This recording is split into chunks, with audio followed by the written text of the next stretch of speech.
हाय. माझा आजचा विषय तुम्ही वाचलाच असेल. वयाच्या 55व्या वर्षानंतर आयुष्यामध्ये येणारी एक प्रकारची मरगळ. ही मरगळ मी आज बायकांच्या बाबतीतली बोलत जरी असले तरी यातनं अनेक पुरुषांनासुद्धा काही टिप्स नक्कीच घेता येऊ शकतात. 55 ते 65 या वयाच्या अनेक बायकांशी माझं बोलणं झालं आणि बोलता बोलता अनेक गोष्टी ज्या उलगडल्या, ज्या कॉमन फॅक्टर मला वाटले की ज्याच्यातनं त्यांना नैराश्य येतं, एकाकीपणा वाटतो, मरगळ येते आयुष्यामध्ये. अशा काय गोष्टी आहेत आणि त्या कशामुळे होतात हे जेव्हा लक्षात यायला लागलं तेव्हा असं वाटलं की हे शेअर करावं, जेणेकरून ह्याच प्रॉब्लेममधनं जर कोणी बायका जात असतील तर त्यांना याचा उपयोग होईल. तर मुळात ह्या वयाचं असं काय वेगळं वैशिष्ट्य म्हणूया किंवा काय प्रॉब्लेम असतो, तर हे वय असं आहे की धड ना खूप तरुण, धड ना खूप म्हातारे अशा मधल्या अवस्थेमध्ये बाई असते. या वयाला मुलं साधारणपणे खूप मोठी असतात. आयदर पोस्ट ग्रॅज्युएशनला असतात किंवा मग नोकरी करत असतात. परदेशात काही जणींची मुलं गेलेली असतात, परगावात गेलेली असतात, नोकरीसाठी गेलेली असतात. असं काही जेणेकरून मुलं खूप मोठी आहेत आणि आता ती कुठेतरी आईपासून दुरावलेली असतात, ही स्थिती असते.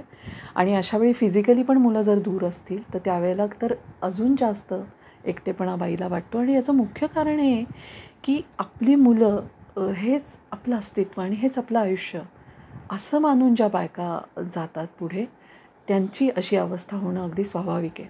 आणि हल्ली 1 किंवा 2च मुलं असतात, त्यामुळे सगळं कॉन्सन्ट्रेशन त्या मुलावर असतं. एका सर्टन एजपर्यंत मुलांना ह्या कॉन्सन्ट्रेशनची खरंच गरज असते. तेव्हा ते मिळायला पाहिजे, तेव्हा ते अटेन्शन नक्कीच मिळायला पाहिजे.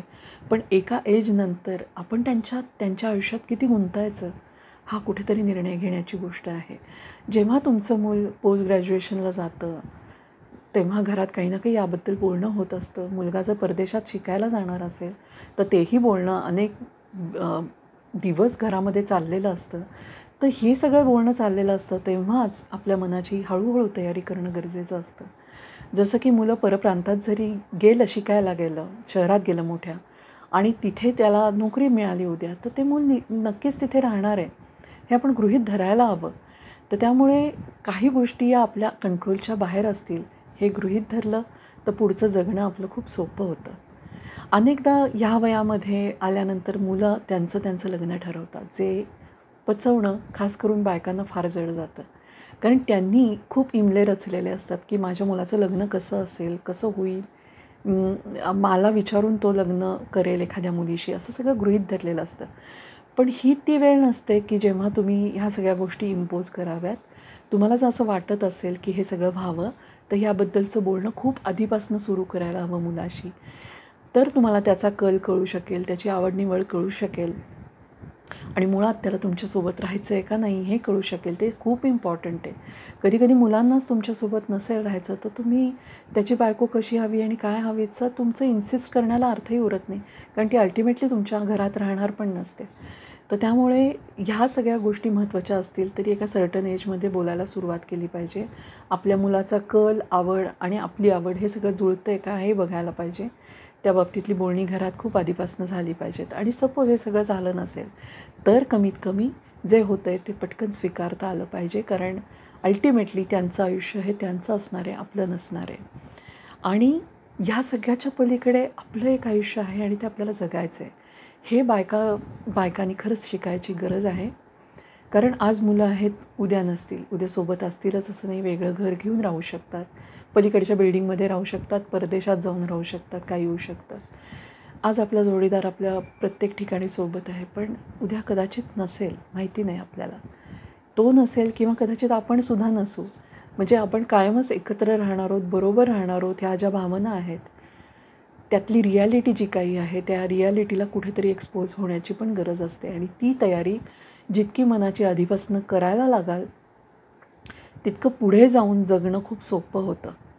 आणि हे जरी कठीण असलं तरी हे करणं भाग आहे, कारण एक माणूस जातो म्हणून आपण त्याच्या पाठीमागे मी पण येते असं म्हणून नाही जाऊ शकत ना. आपलं जगणं उरतंच शेवटी. तर मग ते अर्थपूर्ण असावं, ते असं असावं की ते आपल्यासाठीही चांगलं आहे आणि आपल्यामुळे इतरांनाही कोणाला त्रास होऊ नये असं जर वाटत असेल तर फार इंडिपेंडंट आणि छान जगता आलं पाहिजे.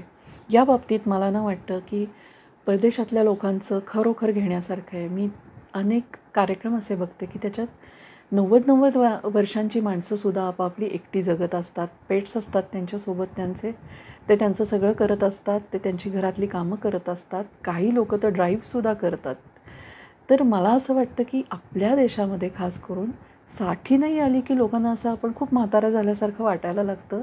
इतर लोकंही त्यांना तशी जाणीव करून देतात आणि त्या लोकांना स्वतःला पण असं वाटायला लागतं. तर असं काही मानायची गरज नाही आहे. आपण खूप छान एफिशियंटली जगू शकतो आणि उलट असाच संकल्प करावा की मी 80-85 कितीही वय होऊ दे, मला माझी सगळी कामं करत मला स्वावलंबनाने जगायचं आहे.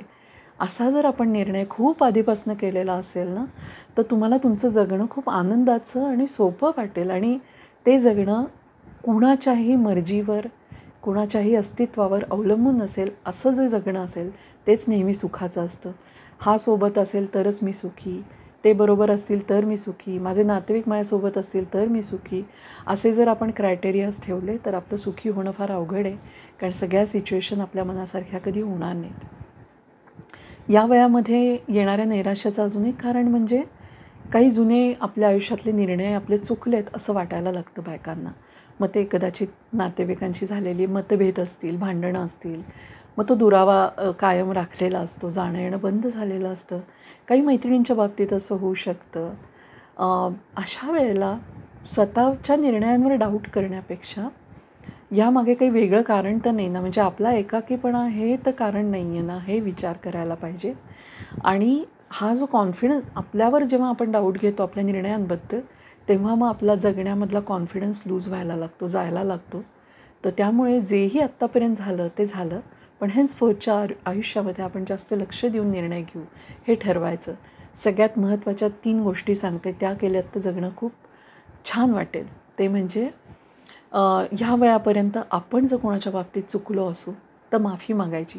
प्रत्यक्ष तिथे जाऊन माफी मागायची गरज नाही, मनातनं माफी मागायची, जेणेकरून आपलं मन शांत होईल. दुसरं म्हणजे आपण कोणाला माफ केलं नसेल या वयापर्यंत, अशी कोणी व्यक्ती किंवा अनेक व्यक्ती आपल्या आयुष्यात असतील तर त्यांना मनातून माफ करून टाकायचं. आपलं जगणं मोकळं होतं. आणि सगळ्यात महत्त्वाचं, जेही आत्ता आपल्या आयुष्यामध्ये आहे फिजिकली, आर्थिकदृष्ट्या, म्हणजे आपलं शरीर, आपलं मन, आपल्याला मिळालेली संपत्ती, घर जेही असेल त्याबद्दल देवाचे आभार मानायचे, ग्रॅटिट्यूड्स देत राहायचं. या 3 गोष्टी जर केल्या ना तर बऱ्यापैकी मनाला शांतता मिळते. आहे ते लाईफ जसंच्या तसं बघायचं, स्वीकारायचं आणि लाईफच्या सगळ्या ज्या रिॲलिटीज आहेत त्यांना सामोरं जायला शिकायचं. मग ते मृत्यू असेल, मग ते वियोग असेल, मग मुलं दुरावणं असेल किंवा सून आपल्या पसंतीची येणं न येणं असेल, जसं की जावई पण मनाच्या आवडीचा येईल किंवा नाही येईल, या सगळ्याला स्वीकारायला शिकणं ही त्यातली की आहे. तर आपल्याला या आयुष्यात छान पद्धतीने पुढे जाता येईल आणि एक स्वावलंबी आणि आनंदाचं आयुष्य जगता येईल. तर हा होता आजचा विषय. कसा वाटला मला सांगा. मी इथेच थांबते. बाय.